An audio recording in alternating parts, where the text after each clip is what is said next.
पिछले 2 दिन पहले 1925 व 2015 पुष्कर जो अधिवेशन हुए उनका तुलनात्मक हमें अध्ययन करना था। उसमें हमने एक छोटा सा वीडियो दिया था।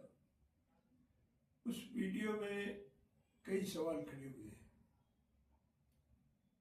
और कई तीखे भी सवाल हैं, कई वाजिब भी सवाल हैं, और मैं उन सब सवालों का और सवाल करने वालों का स्वागत भी करता हूँ। पहला उन्होंने सवाल किया था कि आप कौन हैं जो हमारे काम में टांग अड़ा रहे हैं। मैं मेरा परिचय दे दूं।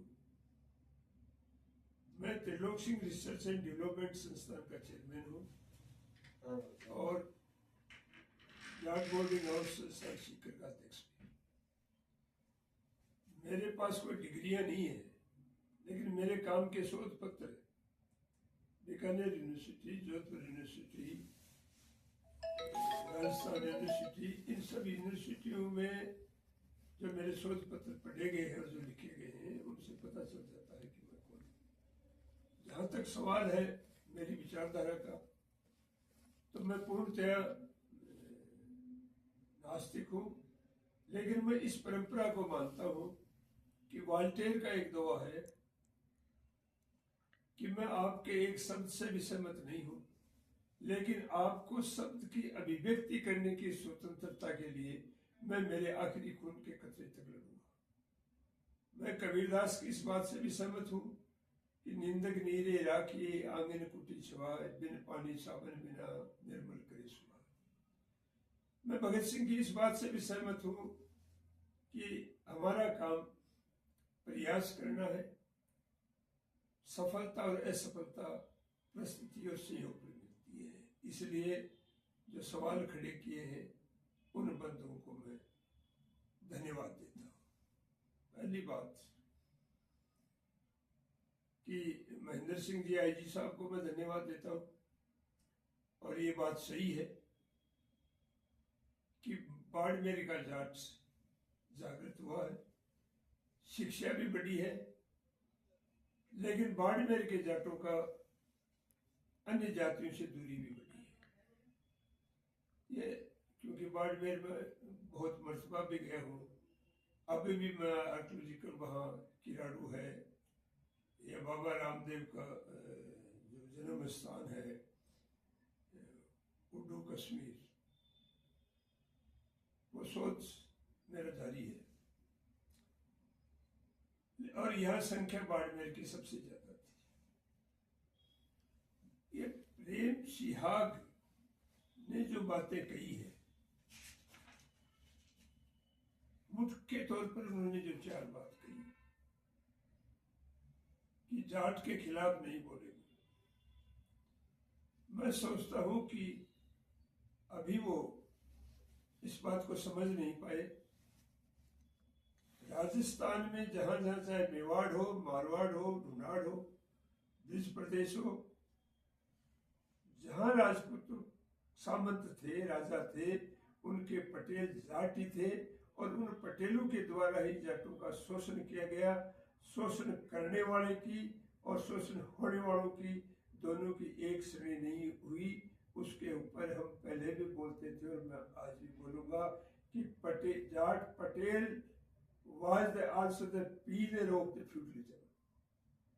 मैं इससे मेरे को इसमें कोई दिक्कत नहीं है। फिर दूसरा ये कि आप बेहतरी की, यदि एक जाति की बेहतरी की बात करते हो, क्या होती बेहतरी? आप देखिए, ईस्ट इंडिया कंपनी ने सर्वे करवाया कि भारत में ऐसी कौन सी जातियां हैं जो जाति घटना घटने से पहले नहीं सोचती। उनमें 4 जातियों को मुख्य माना, जाट, राजपूत, सिख और गोरखा। और इनकी फौजों का गठन कब हुआ, ये एआई के ऊपर पड़ा हुआ है। और 1857 के अंदर जो 6 लाख कत्ल किए, उनमें ज्यादातर कत्ल इन जातियों ने किए। और यूपी में तो अलीगढ़ डिस्ट्रिक्ट में एक कहावत चली आ रही है कि खेतों जाट में जाट मारे नहीं मारे करतार, कि जब गांव पर हमला किया और गांव को जलाया और वहां फांसियां दे रहे थे, उस समय वो जाट कहाँ गए थे। इसलिए आपने जो बात उठाई है ये समाज सुधार की बात है, ये भगत सिंह का रास्ता नहीं है। और जो समाज सुधारक थे अच्छे लोग, बलदेव राम मिर्धा, उन बलदेव राम मिर्धा को सार्वजनिक जीवन से किसने पीछे हटा दिया? नाथुराम मिर्धा और रामदास मिर्धा ने हटा दिया। और इनको कांग्रेस को बेचा। गोपालगढ़ का जो कांड है, टिडवाना के पास का जो कांड है, जो हमले हुए हैं, हम उन पर नहीं बोलेंगे। जो जाति योद्धा नहीं होती वो अपने हक के लिए नहीं लड़ सकती और वो अपने समाज को आगे नहीं बढ़ा सकती। जाट का मुख्य चरित्र है आएगे को रोटी देना, आएगे को बासा देना। मैं नहीं कहता क्यों यह व्यवस्था हुई, उसमें नहीं जाता, लेकिन पुष्कर में उनकी ये जो व्यवस्थाएं थी किस कारण से थी वो जाने, लेकिन ये गलत थी। और पुष्कर के अंदर जो धर्मशाला है, उस धर्मशाला का जो झगड़ा है वो आज नागौर वालों का कब्जा है और उसमें अजमेर वालों का कुछ नहीं है, और उस धर्मशाला का मिसउपयोग है।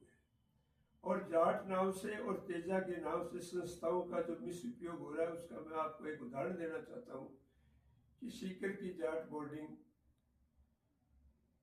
एक ऐसी संस्था है जिसमें कोई भी आके कहे कि हम रहने के लिए जगह चाहिए तो हम निःशुल्क देते हैं, रोटी देते हैं, और हमारे यहाँ कोई दिक्कत नहीं होती है। हमने 13-13 हज़ार को रोटी भी खिलाई है और खिलाने की आगे भी हिम्मत रखते हैं। बहुत बड़ी संस्था, और हमको दे करके राजस्थान की बहुत सी संस्थाओं ने रोटी देना शुरू किया है। हमारा तो उसमें कुछ नहीं बिगड़ा। और यदि हम घर आते हैं तो किसी को ये पूछते हैं कि तुम जाट हो, उसको रोटी दो। हालत यह है कि जाटों में एक तबका जो पट गया और अपर क्लास जो ऑफिसर हो गए, जिनकी बंदी आती है। आज हिंदुस्तान में आईएएस और आईपीएस की बंदी आती है, उनको भ्रष्टाचार पैसा मांगना नहीं पड़ता, और उस बंदी को खपाने के लिए जयपुर में मैं कई ऑफिस बता दूं जो फाइनेंस के नाम से हैं, जो उनको भी ब्याज देते हैं, बीच की दलाली खाते हैं और बड़े ठेकेदारों को और बड़ी कंपनियों को ब्याज का धंधा करते हैं। वो जाट नहीं है। घर के अंदर यदि रोटी नहीं दे सकते, पानी नहीं पिला सकते और कुत्ता भौंकेगा तो वो जाट नहीं मानता मैं उसको, वो अलग क्लास है, और उसके खिलाफ एक बार नहीं हम 100 बार बोलेंगे। जहां तक धर्म की बात, सबसे ज्यादा पाखंड की कोई जगह है तो वो पुष्कर है। पुष्कर में ब्रह्मा का मंदिर है। ब्रह्मा का मंदिर पुष्कर में ही क्यों है? इसके लिए मेरा उन लोगों से अनुरोध है कि वो पद्म पुराण और स्कंद पुराण उससे पढ़े, जिनमें आपको 2 आख्यान मिलेंगे। पहला आख्यान ये है कि सावित्री और सरस्वती थी। सावित्री ब्रह्मा की पत्नी थी। जब यहाँ यज्ञ कर रहे थे तो सावित्री नहीं आई तो उसने दूसरी औरत को बैठा लिया। सावित्री ने आकर के देख के गुस्सा हो गई और उसने श्राप दे दिया कि तेरी कहीं पूजा नहीं होगी। उसने उसके पैर पकड़े तो कहा यहाँ पुष्कर में तुम्हें जगह मिलेगी, पुष्कर की पेड़ी में जगह मिलेगी। पुष्कर का पुनर्निर्माण शंकराचार्य ने करवाया है।